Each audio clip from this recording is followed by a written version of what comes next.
Excuses in Alcoholics Anonymous.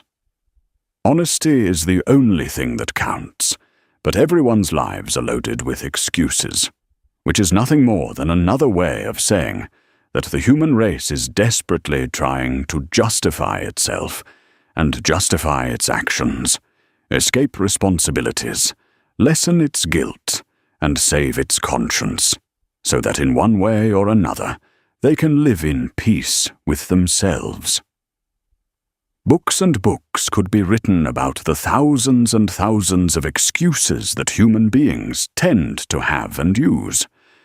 However, we will not go into detail in this video, and what we have mentioned is only an example of something we are all familiar with as alcoholics and neurotics. Furthermore, we have mastered the art of excuses. When we arrived at a recovery program, we were confronted with the 12 steps again, and found ourselves facing a very great demand to endure. And once again, we began with our excuses, distancing ourselves from the 12 steps in such a way that members on the path of the 12 steps have rationalized and shielded themselves so much that they have not followed them literally with full honesty, because it is the same old story. We want to escape responsibility. We want to lessen guilt. We want to justify ourselves for our omissions and save our consciences, because as alcoholics, we must have serenity. Now we review the 12 steps, mentioning only one excuse as an example of the many that are made at each step. Step 1. We admitted we were powerless over alcohol, that our lives had become unmanageable. In view of the need to admit, perhaps for the first time in our lives, an absolute truth, that we were powerless, and because of the humility necessary to accept this admission, the alcoholic is very inclined to find thousands of excuses that allow them to laugh at this step, at least in the literal way in which it should be taken. Of all these rationalizations, the most common is the one that has been used for years and years. But I'm not that bad. Yes, when I get drunk, I get into trouble. But powerless over alcohol? Not yet. I'm not that bad. A few months ago, the author received a long-distance call from someone who had been interested in helping an individual who has a drinking and drug problem. His problem was such that for several months he had not been able to work. For some reason, they chose my name so that I might try to find him a job. When the individual with the problem took the phone, I asked him if he had had contact with AA. Offended, he replied, excusing himself. But I'm not that bad, to which I responded, then why are you not working right now? He is an active and sober member of AA and holds an important position in a company. There are other alcoholics, neurotics, or drug addicts whose excuses are not so open, and who also add others to justify their drinking. Step 2. We came to believe that a power greater than ourselves could restore us to sanity. It is surprising to hear the number of excuses that men and women invent in bulk to evade this step. Let us examine the most frequent one, which is also very suitable for this materialistic era. Of course, I could turn to this matter of God, but one has to be practical. In case you did not understand that excuse, it frees us from all spiritual obligation, and by justifying ourselves, we escape all responsibility, silencing that little voice we call. It is appropriate at this moment to make an observation related to this second step, because it gives rise to certain excuses, sometimes even amusing ones. In the second part of step 2, we say, "Restore us to sanity." It is the author's opinion that it is not possible to restore or return something to us unless we have lost that something. Therefore, according to this step, we admit that we have lost our reason. If that were not the case, how could we ask that it be restored to us, or that we be allowed to return to sanity? And of course, if we have been disturbed or neurotic, there are other obligations that go along with it, and that will require the person who is seeking help to change those personality patterns that frequently, whether we admit it or not, cause us problems. Here too, to justify our eccentricities and our nervous conditions, we are experts at inventing excuses. Next, I recount one that I heard in AA some years ago. The discussion was taking place about a point that is frequently raised in AA, which is the question of whether alcoholics are neurotic.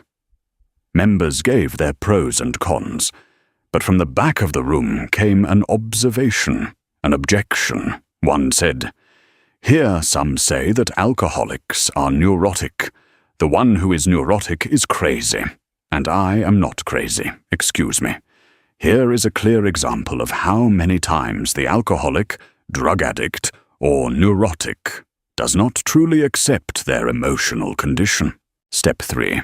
We made a decision to turn our will and our lives over to the care of God as we understood Him. Much has been discussed about this step and the difficulties it causes, as you can read in the Big Book.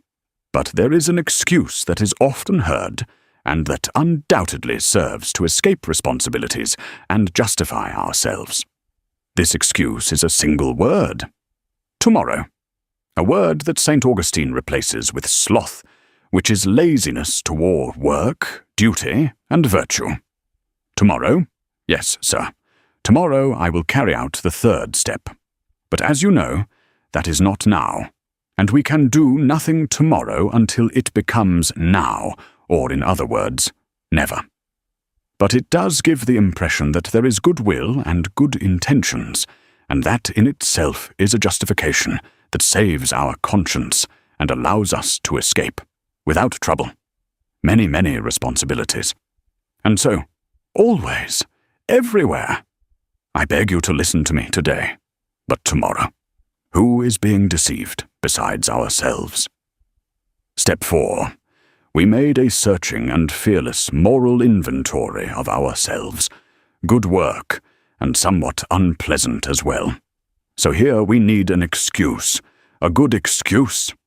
And what better than a common one that has been taken from the Holy Scriptures, which gives it more authority. A very careful and fearless moral inventory. But we do not believe it should be that way, for the Scriptures say, "Let the dead bury their dead, and also let sleeping dogs lie." It is also said, "They disturb the peace of my soul." And since, according to us, it is supported by the Holy Scriptures, our conscience is free, and there is no type of guilt. But by the way, where is that which says, "Woe to those who cry, peace, peace," where there is no peace? Step 5. We admitted to God, to others, and to ourselves the exact nature of our wrongs. In this step, we frequently find another excuse that justifies delay in omitting part or all of the intended action in Step 5. Thus, under the disguise of truth, an AA axiom covers up excuses. Little by little one goes far. With this excuse, where are we going? To where we are needed. Little by little there is plenty of time for this step, which in plain words means continuing to leave things pending. Friend, that easy way is a shield to avoid taking this step. Step 6. We were entirely ready to have God remove all these defects of character. Me? No, but I'm not fit for that. You don't know everything I've done. I've made too many mistakes for God to forgive me and change me. A good excuse, if it is positive that we are the best individuals, why not accept that we are the worst? In this way, we justify ourselves for doing nothing to remedy our past, and it is a good pretext to retain all those defects of character. and with this, flee from responsibilities. It seems that one of God's great attributes has disappeared, His mercy. What does He tell us? The greater the sin, the greater the mercy. Step 7. We humbly asked Him to remove our shortcomings. Humble means done with humility, and where humility is required, the proud alcoholic, neurotic, or drug addict immediately looks for a way out and shows ingenuity in excuses. In Step 7, the most common excuse is this: God knows me. Why should I bother asking Him to erase my faults? Or, who am I to ask God to do what I want? Very subtly, but very effectively, we thus justify our behavior and rid ourselves of all guilt. It is like the one whom the minister asked why he did not say his prayers, and he answered, "If something must be done, does God need me to tell Him how to run His business?" Step 8. We made a list of all persons we had harmed, and became willing to make amends to them all. In this step, the most common excuse is also a single word: but. Yes, I was at fault, but. And so the list of buts continues, in such a way that by blaming others we are saved, and omit many harms done to others that should be on our list. And by the way, who is going to justify themselves to them? Step 9. We made direct amends to such people wherever possible, except when to do so would injure them or others. In this step, many stop receiving the benefits and excuse themselves from the many acts of humility they attempted, giving as a reason that their confessor told them it was not necessary. What the confessor perhaps does not know is that these are alcoholics, neurotics, or drug addicts, and that perhaps it would have been enough to make indirect amends. But any AA member knows very well what this is about, and knows that the alcoholic, neurotic, or drug addict may be the one who most needs humility. But through indirect amends, we keep anonymity, don't we? Yes, friend, it is also our pride. Step 10. We continued to take personal inventory, and when we were wrong, promptly admitted it. All the extroverts in AA go around this step, but never carry it out, and since admitting faults disturbs my peace of mind, of course they do not hear the echo that accompanies this excuse, and that has been heard through the ages. Peace, peace, and there is no peace. And these souls go on with their activities and their frantic serenity, and think their consciences are saved until the day comes when their problems explode with the help of the bottle, drugs, or shouting. It is better to stay with Step 4, not to have to blow anything up. After all, nothing happens. Step 11.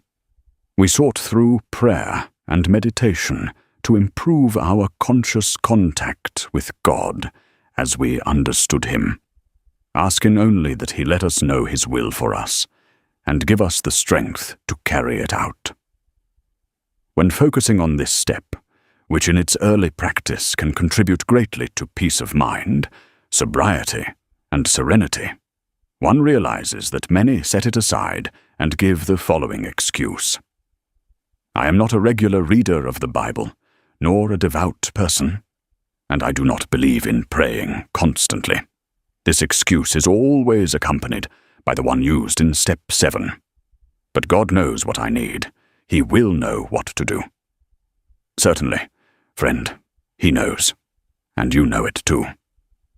Step 12. Having had a spiritual awakening as the result of these steps, we tried to carry this message to alcoholics and to practice these principles in all our affairs. Since this step includes much activity, in addition to the program, with talks, 12-step calls, meetings, etc., we find that there are many excuses given, but we will mention only one. I wouldn't mind doing it, but I have so many things to do. And so, with that conscience, we enjoy the blessings of sobriety without having to make any effort. A shadow of parables. I bought a ranch and I have to go check on it. I am tired. Please excuse me.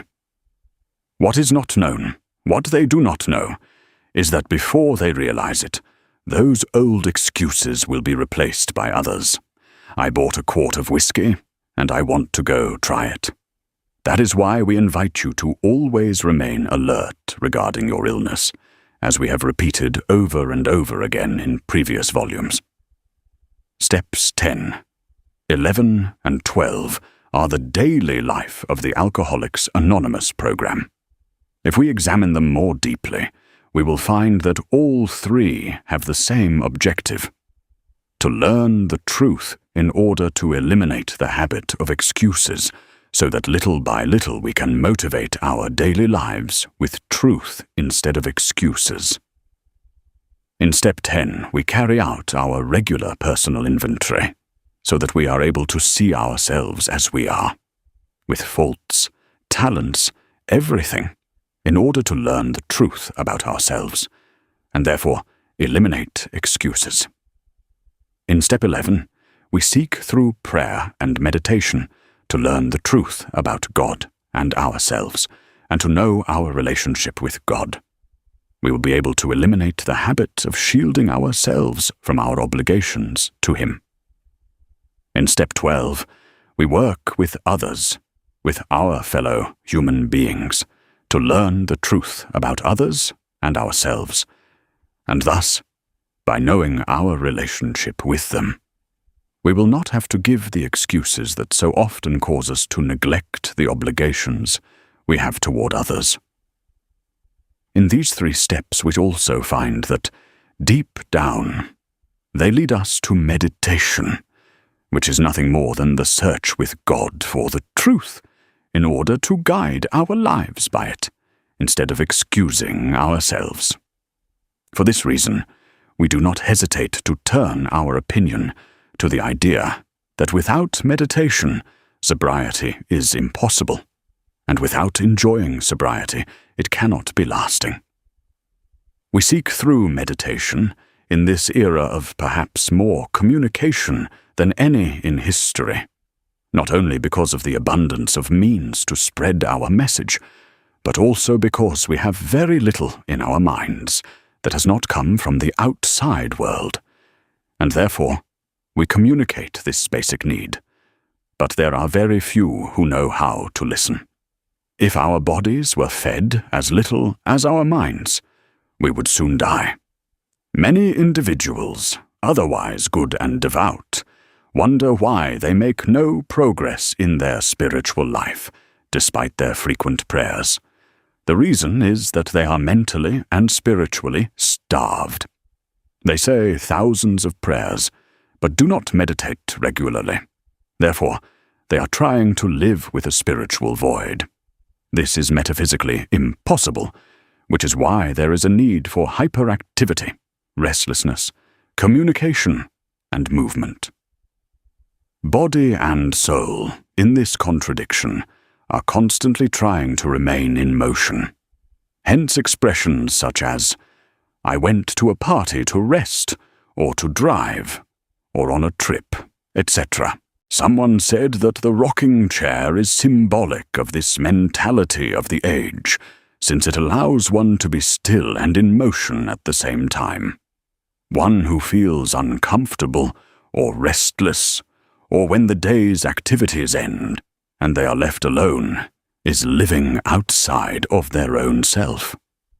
The passionate need for crowds or groups, or the constant need to identify with fashion, or to keep pushing the day into the night, is positive proof that one seeks distraction outside the inner self, because the inner self is empty, hollow, spiritually and mentally hungry. As we have already mentioned, it is the attempt at forgetting with the masks of the night, and chasing them until dawn in one's spiritual life, without stopping long enough to know God. In meditation, they rely on constant activity of prayers and novenas, etc.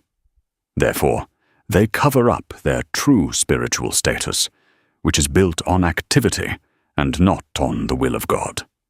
These individuals work for God, but do not love Him, and thus, with so little love in their spiritual life, divine laws and prayer are considered corrective measures, as something obligatory and unpleasant in their lives. In prayer they ask to be freed from great sins, that they may control their greed, their selfishness, their carnal sins. Their excuses in seeking God's measures are ridiculous. Let us hear a few. I will tell God only a small white lie. It is only a little drink. It is only a drug. I will only shout a little, etc., etc. God can have this or that, but the rest I keep for myself. I do plenty of prayers. These souls do not have a true desire to know what God wants. They only want to ask Him for what they expect from Him. And one discovers what God really desires through meditation. Meditation feeds the mind with the truth about God, about oneself, and about others. It breaks down and shatters the artifices and excuses that give rise to the aimless activities mentioned before. It brings back into our lives the only safe conduct, His laws as He established them, and leaves behind the excuses so convenient for breaking those laws.